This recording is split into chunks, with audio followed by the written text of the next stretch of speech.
الحمدللہ رب العالمین، سبحان اللہ۔ والصلاة والسلام علی سید الانبیاء والمرسلین وعلی آلہ واصحابہ الطیبین الطاہرین، اما بعد فاعوذ باللہ من الشیطان الرجیم، بسم اللہ الرحمن الرحیم۔ اليوم اکملت لکم دینکم واتممت علیکم نعمتی ورضیت لکم الاسلام دینا۔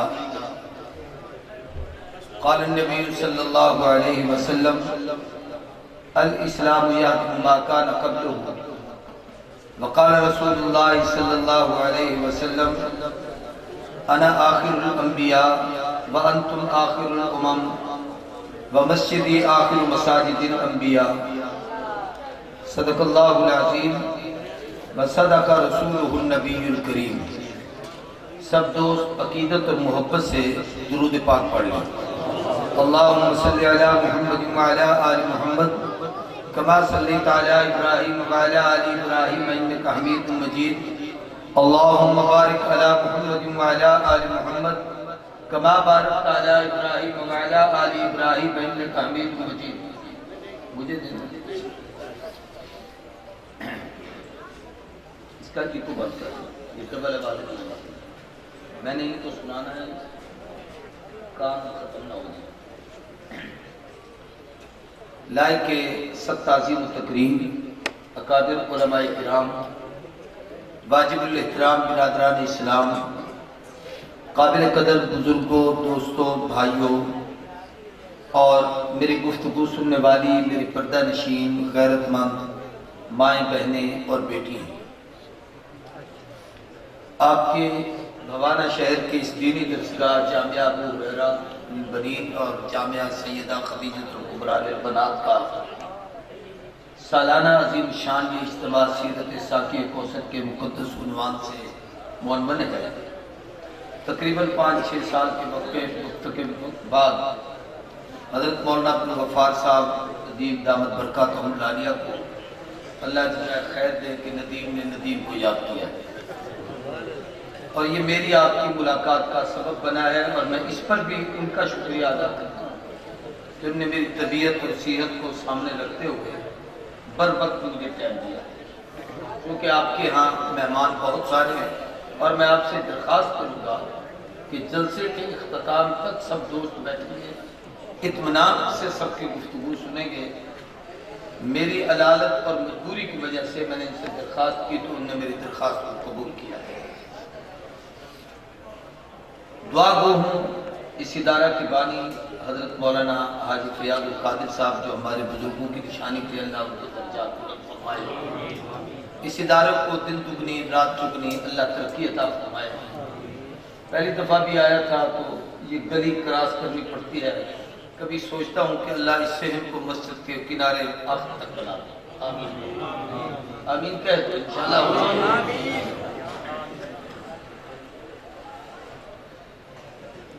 مجھ سے پہلے میں نے یہاں نعت خوانوں کے خوبصورت کلام سنے، مجھے اس بات سے تو خوشی ہوئی کہ کچھ عرصہ پہلے وہ ڈوگ ڈوگی کے پروگرام شروع ہو گئے تھے، کوئی پتہ نہ کہنے والے کو لگتا تھا نہ سننے والوں کو۔ الحمدللہ صحابہ اہل بیت کے صدقے سے ہم اس ڈگر پر آ گئے ہیں جیسے ہمارے پرانے اکابر کلام پڑھ کے لوگوں کو ایک اچھا پیغام میسج دیتے تھے، جن میں ان کا تعارف بھی ہوتا تھا، ان کا تعلق بھی ہوتا تھا، ان کی محبت بھی ہوتی تھی۔ یہ عزیز پڑھ رہا تھا یا اس سے پہلے میرا بیٹا سعد پڑھ رہا تھا یا میرے بعد مفتی صاحب آئیں گے، یہ سب وہ لوگ ہیں جو آپ کو ایک اچھا پیغام دیتے ہیں، توحید کے حوالے سے، رسالت کے حوالے سے، ختم نبوت کے حوالے سے، صحابہ اور اہل بیت کی محبت کے حوالے سے، امت مسلمہ میں وحدت کے حوالے سے۔ میں نے 2-3 چھوٹی سی باتیں آپ سے کہنی ہیں اس مختصر سے وقت میں۔ آپ سے اتنی گزارش ہے کہ آپس کی باتیں کرنے کی بجائے آپ کی توجہ میری طرف رہے تاکہ میں کچھ کہہ سکوں۔ قرآن پاک کی جس آیت کی میں نے تلاوت کی ہے، جس ترتیب سے قرآن پاک اترا ہے، یہ احکام کی سب سے آخری آیت ہے اس کے بعد حضور کے دنیا سے پردہ فرمانے تک کوئی نیا حکم اللہ کی طرف سے نہیں آیا. شریعت کے جتنے احکامات ہیں وہ بھائی ادھر توجہ کرو، بالخصوص ارکان اسلام، کلمہ، نماز، پھر روزہ، حج، یہ سب نے غلط ہے. ترتیب یاد کریں، کلمہ، نماز،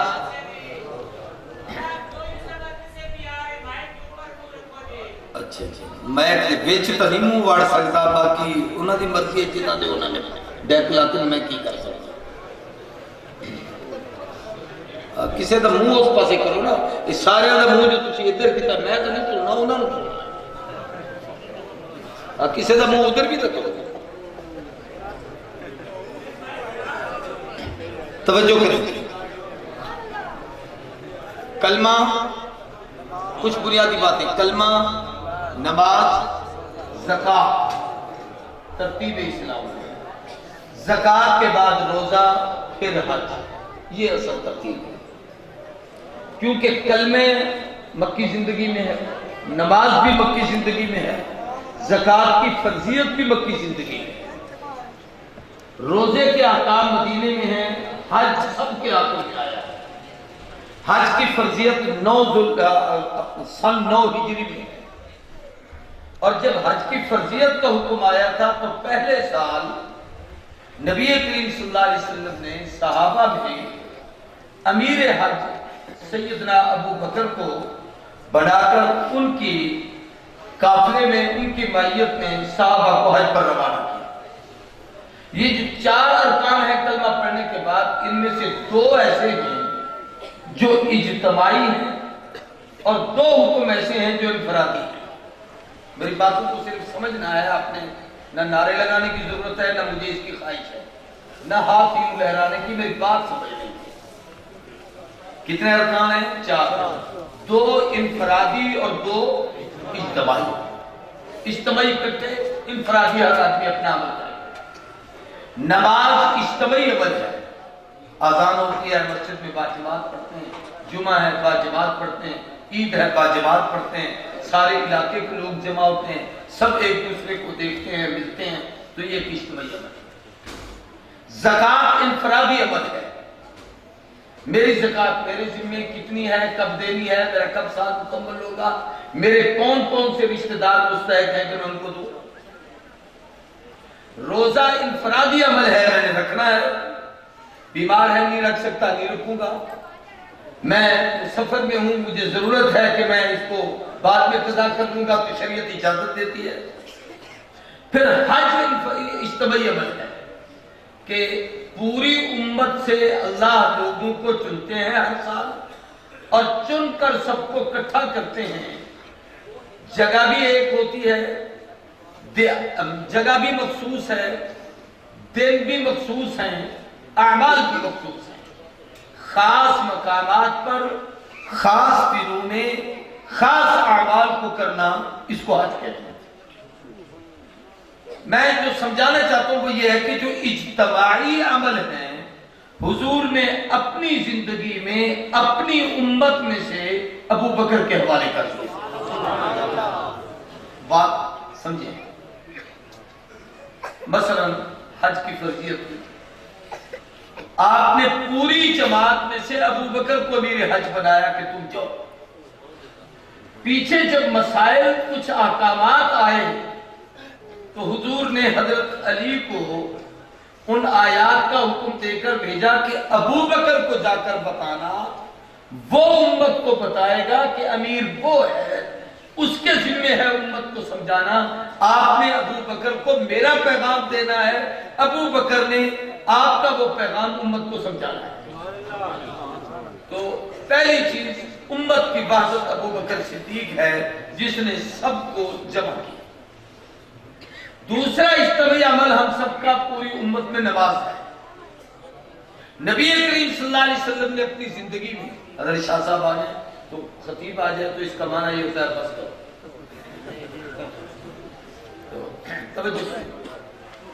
حضرت سیدنا ابو بکر صدیق کو حضور نے اپنے ہوتے ہوئے